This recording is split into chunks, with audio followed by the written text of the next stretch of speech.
ভাঙা ছাউনি, টিনের চালে বৃষ্টির প্রচণ্ড শব্দ আর চারপাশের জোড়ো হাওয়া শো শো আওয়াজ মিলে এক প্রলয়কারী আবহাওয়া তৈরি করছিল।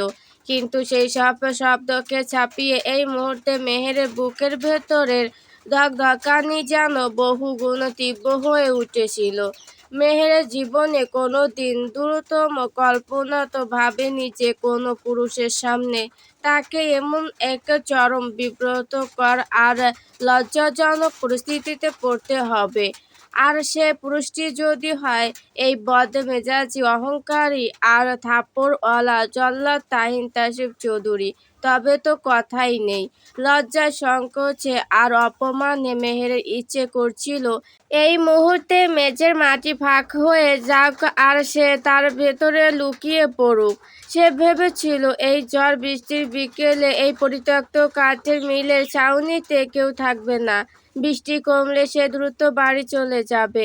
কিন্তু নিয়তি তাকে এমন এক মোড়ে এনে দাঁড় করিয়েছে যেখানে নিঃশ্বাস নেওয়াও পাপ মনে হচ্ছে। তাহিন যখন মেহেরের দিকে তাকালো, তার ভেজা সাদা ড্রেসে লেপ্টে থাকা অংশটার উপর চোখ পড়তে তার মস্তিষ্ক যেন এক সেকেন্ডের জন্য সম্পূর্ণ অবশ হয়ে গেল। তার গভীর নীল চোখ দুটো থির হয়ে গেল। পরক্ষণে নিজের প্রবল আত্মনিয়ন্ত্রণ আর আভিজাত্যের দেয়ালে ধাক্কা খেয়ে সে একটা শুকনো ঢোক গিলল। শার্টের বাকি বোতামগুলো খোলার হাতটা তার মাঝপথে থমকে গেল। সে দ্রুত অপ্রস্তুত হয়ে উল্টো দিকে ঘুরে দাঁড়ালো। তাহিন ঘন ঘন নিঃশ্বাস নিতে লাগলো। লিনেন শার্টের খোলা অংশ দিয়ে ভেতরের পেশিবাহুল বুকটা ঝড়ের বাতাসের সাথে তাল মিলিয়ে ওঠানামা করছিল। সে নিজের অবাধ্য মন আর চোখের ওপর চরম ক্ষিপ্ত হয়ে মনে মনে নিজেকে একটা কড়া গালি দিল। Shit man, shit! আজকেই কেন এই অভিশপ্ত বৃষ্টি আসতে হলো? আর দুনিয়াতে এত রং থাকতে আমি বা কেন আজ এই সাদা শার্টটা পরলাম? আর গাড়ি রেখে কোন শখে আজ বাইক নিয়ে আসতে গেলাম? দিনটাই আজ খারাপ। সে দুহাত দিয়ে নিজের কপালটা চেপে ধরে দাঁতে কিরমির করে বিড়বিড় করে বলতে লাগলো, আর কেনই বা আমার 24 ঘন্টার রুটিনের 12টা বাজাতে এই মেয়েটাকেই ঠিক এই অবস্থায় এখানে এসে উপস্থিত হতে হলো? হোয়াই নিয়তি, হোয়াই? এমনিতেই মেয়েটা স্বপ্নে এসে আমার রাতের ঘুম হারাম করে রেখেছে, তার উপর আজকের এই দৃশ্য। Oh God, save me from this torture! আর এই এমসি কলেজে কৃতপক্ষেরও বলিহারি। দুনিয়ায় আর কোনো কালার পেল না। মেয়েদের জন্য এই ধবধবে সাদা ড্রেস রাখতে হলো। বাতাসের তীব্রতা আর বৃষ্টির সাথে ছাউনির ভেতর পর্যন্ত আসছিল। তাহিন ভুলেও আর মেহেরের দিকে ফিরে তাকালো না। সে খুব ভালো করে উপলব্ধি করতে পারল, সে যদি এখন মেয়েটাকে কোনো সাহায্য করতে যায় তবে পরিস্থিতি আরও বেশি ওলটপালট হয়ে যাবে। তাই সে পাথরের মূর্তির মতো উল্টো দিকে ঘুরে দাঁড়িয়ে রইল। ওপাশে মেহেরও দেয়ালের সাথে পিঠ ঠেকিয়ে দুহাত বুকের উপর শক্ত করে চেপে ধরে চোখ বন্ধ করে কাঁপছিল। তার নাকে তখন বৃষ্টির মাটির গন্ধের সাথে তাহিনের গা থেকে আসা সেই ভেজা অর্কিড আর উদের তীব্র সুবাস এসে ধাক্কা দিচ্ছিল। ধীরে ধীরে ঝড়ের বেগ কিছুটা কমে এলো। বৃষ্টির বড় বড় ফোঁটাগুলো এখন হালকা চিপচিপে শান্ত রূপ নিয়েছে। প্রায় আধ ঘন্টা কেটে গেছে। তাহিনের শরীরের ভেজা শার্টটা জড়ো হওয়ায় প্রায় শুকিয়ে গেছে। মেহেরের ড্রেসটাও বাতাসে কিছুটা শুকিয়ে এলো, তা পুরোপুরি স্বাভাবিক হয়নি। এখনো কিছুটা দৃষ্টিকটু লাগছিল। ঠিক তখনই মিলের বাইরের কদমাক্ত রাস্তায় বেশে কয়েকজন মানুষের ভারী পায়ের শব্দ আর চড়া গলার কথাবার্তা শোনা গেল। পায়ের শব্দগুলো ছাউনির দিকে আসছিল। তাহিন আর চোখে একবার পেছনের দিকে তাকালো। পায়ের শব্দ কাছাকাছি আসতে তার তীক্ষ্ণ মস্তিষ্ক এক লম্হায় সজাগ হয়ে উঠল। এখানে যদি লোকগুলো আসে, মেহের এই অবস্থায় নিশ্চয়ই তাদের সামনে আনকমফোর্টেবল ফিল করবে না। আর সব পুরুষ তো তার মতো দৃষ্টি সংযত রাখবে না। তাই সে আর এক মুহূর্ত কালকফন করল না। এক ঝটকা নিজের গায়ে সাদা শার্টটা সম্পূর্ণ শরীর থেকে খুলে ফেলল। মেহের কিছু বুঝে ওঠার আগেই তাহিন বিদ্যুতের গতিতে মেহেরের সামনে এসে দাঁড়ালো এবং তার সেই বড় চওড়া শার্টটা মেহেরের কাঁধের উপর দিয়ে পুরো শরীরে জড়িয়ে দিল।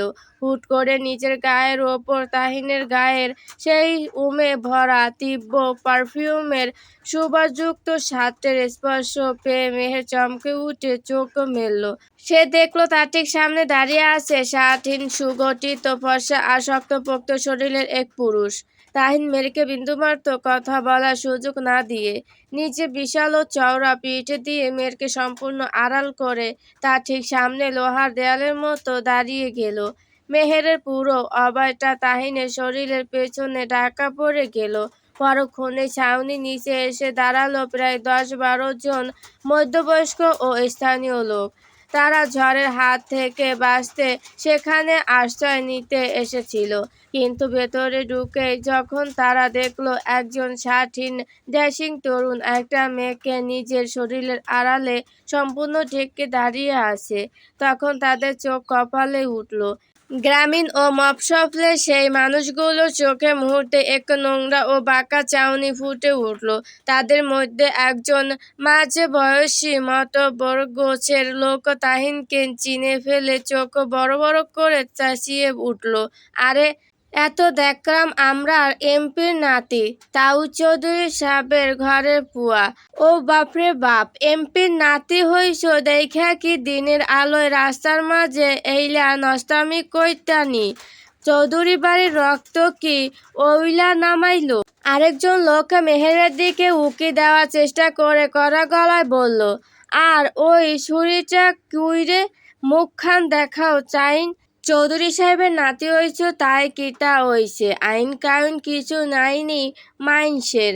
এই বলে সেই লোকটা মেহেরের অভয় ভালো করে দেখার জন্য তাহিনের পাশ কাটিয়ে এক কদম সামনে এগোতে চাইল।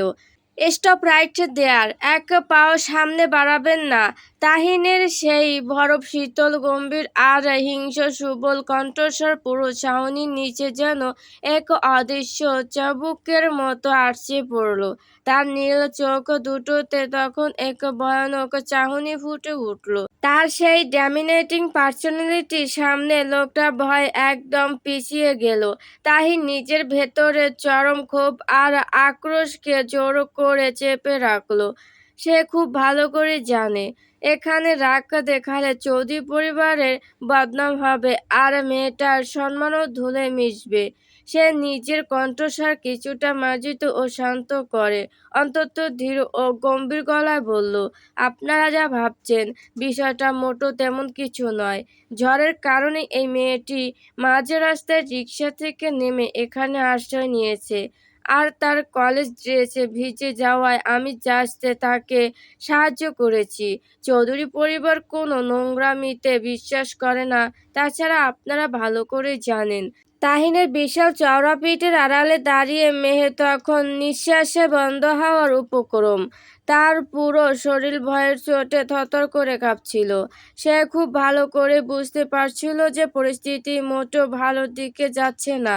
তাহিন নিজের শার্ট খুলে তাকে এই চরম বিব্রতকর অবস্থা থেকে বাঁচাতে চেয়েছিল, তাকে লোকচক্ষুর আড়াল করতে চেয়েছিল। কিন্তু বাইরের এই সংকীর্ণ মানসিকতার লোকগুলো পুরো বিষয়টাকে সম্পূর্ণ উল্টোভাবে দেখছে। মেহেরের নিজের কপাল চেপে ধরে কাঁদতে ইচ্ছে করছিল। সে চোখ বন্ধ করে মনে মনে বলতে লাগলো, আল্লাহ গো, আমি কোন বিপদে পড়লাম। আব্বু যদি জানতে পারে তবে তো লজ্জায় আর অপমানে ওনার মাথা কাটা যাবে। তাহিন নিজের ভেতরে প্রবল আক্রোশকে চেপে রেখে চোয়াল শক্ত করে দাঁড়িয়ে রইল। সে তার গম্ভীর ও মার্জিত কণ্ঠস্বর বজায় রেখে অন্তত শান্তভাবে লোকগুলোকে বোঝানোর শেষ চেষ্টা করল, আমি আপনাদের রেসপেক্টে রেখে বলছি, আপনারা ভুল বুঝছেন। এখানে কোনো নোংরামি হয়নি। ঝড় বৃষ্টির কারণে ও এই ছাউনিতে আশ্রয় নিতে বাধ্য হয়েছে। আপনারা অযথা কথা বাড়াবেন না। আমরা জাস্ট পরিস্থিতির শিকার। কিন্তু গ্রামীণ মোড়ল গাউসের লোকগুলো তাহিনের এই শান্ত ভাব দেখে যেন আরো বেশি আশকারা পেয়ে গেল। তারা আরো এক কদম এগিয়ে এসে চওড়া গলায় বলতে লাগলো, আরে রাখো তোমার পরিস্থিতির শিকারের গল্প। একটা জোয়ান পোলা শার্ট ছাড়া আর একটা জোয়ান মাইয়া ভিজে লেপ্টে একলগে চিপকে রইছ এই অন্ধকার ঘরে, আর কয়টায় পরিস্থিতির শিকার। আমরা কি কচি খোকানি? মানলাম তোমরা পরিস্থিতির শিকার, তো এখন আমারে একটা কথা কও, এই শরীরে এখন বিয়া করব কে? মাতব্বরের এই কথা পেছনের বাকি লোকগুলো সায় দিয়ে মাথা নাড়াতে লাগলো। আরেকজন লোক হাত নেড়ে বিচ্ছিরি ভঙ্গিতে বলল, একদম খাঁটি কথা। সবচেয়ে বড় কথা হলো এই মাইয়ার বাপের মান সম্মান কই যাইব? লোক জানাজানি হইলে এই শরীরে তো কেউ বিয়া করতো না। এর লাগি শুধু শুধু আমরা এলাকায় বদনাম আইব। আমরা ওগুলা নষ্টামি আমরার চোখের সামনে চলতেও দিতাম না। এই মুহূর্তে তোমার এই মাইয়ারে বিয়া করতে হইব। লোকগুলোর মুখে এমন হীন আর চরম অপমানজনক কথা শুনে তাহিনের গভীর নীল চোখ দুটো ক্ষোভে আর আক্রোশে একদম লাল হয়ে উঠল। তার পুরো শরীরের শিরা উপর শিরা টান টান হয়ে গেল। হাতের মুঠো দুটো শক্ত হয়ে কাঁপতে লাগলো। সে যদি চাইতো তবে তার এক ইশারা চৌধুরী গ্রুপের সিকিউরিটি টিম এসে এই লোকগুলোকে মাটিতে মিশিয়ে দিতে পারত। কিন্তু এই মুহূর্তে তার নিজের চেয়েও পেছনে লুকিয়ে থাকা এই অসহায় মেয়েটার সম্মান আর তার বাবা শিক্ষক সমাজের সুখ্যাতি বাজি লেগে আছে। প্রজেক্টের কোঅর্ডিনেটর প্রফেসর মুজফ্ফর আহমেদ সাহেবকে তাহিন চেনেন। ওনার মতো একজন কড়া ও সৎ মানুষের মেয়েকে নিয়ে এমন নোংরা কেলেঙ্কারি হলে বৃদ্ধ মানুষটা হয়তো স্ট্রোক করে বসবেন। তাহিন পরিস্থিতি সামলানোর জন্য নিজের রাগকে পাথরের মতো চেপে রেখে এক প্রকার বাধ্য হয়ে অন্তত গম্ভীর আর স্পষ্ট গলায় ঘোষণা করলো, ঠিক আছে, আমি এই মেয়েকে বিয়ে করব, তবে এখন এভাবে না, পরে ধুমধাম করে সকলকে জানিয়ে চৌধুরী বাড়ির পুত্রবধূ হিসেবে একে আমি ঘরে তুলব। এখন আপনারা রাস্তা ছাড়ুন। তাহিনের এই আচমকীয় ও চূড়ান্ত সিদ্ধান্ত শুনে পেছনে দাঁড়িয়ে থাকা মেহেরের পায়ের তলা থেকে যেন মাটি সরে গেল। সে স্তব্ধ বা ক্রুদ্ধ হয়ে তাহিনের স্বাধীন পিঠের দিকে তাকিয়ে রইল। তার চোখ দিয়ে টপ টপ করে জল গড়িয়ে পড়তে লাগলো। তাহিন তাসরিফ চৌধুরী তাকে বিয়ে করবে? এই অহংকারী জল্লাদটা! মেহেরের মনে হলো তার পুরো জীবনটা এক লম্হায় ওলটপালট হয়ে গেছে। তাহিনের কথা শুনে লোকগুলো নিজেদের মধ্যে একটু ফিসফিসানি করলো। তাদের চড়া সুর কিছুটা শান্ত হলো ঠিকই, কিন্তু তাদের ভেতরে যেতে কমলো না। মাতব্বর লোকটা তার হাতের লাঠিটা মাটিতে ঠুকে বলল, সেটা বললে তো আরো হইতো না ভাতিজা। পরে তোমরা কিটা করবা না করবা সেটা তোমাদের ব্যাপার, কিন্তু সমাজ রক্ষাতে তোমারে এখনই বিয়া করতে হইব। আমরা কোনো রিক্সে নিতাম পারতাম না। এই করিম, যা জলদি করিম মোড়ের তন কাজী সাবেরে ডাইকা লইয়া আয়। করিম নামের এক তরুণ লোক তখনই ছাতা মাথায় দিয়ে কাজী আনার জন্য দৌড় দিল। তাহিন এবার আর নিজের মেজাজ ধরে রাখতে পারল না। সে চরম রাগে এক কদম সামনে এগিয়ে গিয়ে লোকটার কলার চেপে ধরার ভঙ্গিতে গর্জে উঠল, হোয়াট দ্য হেল! আপনারা নিজেদের সীমানা পার করছেন। আমি যখন একবার বলেছি আমি দায়িত্ব নেব।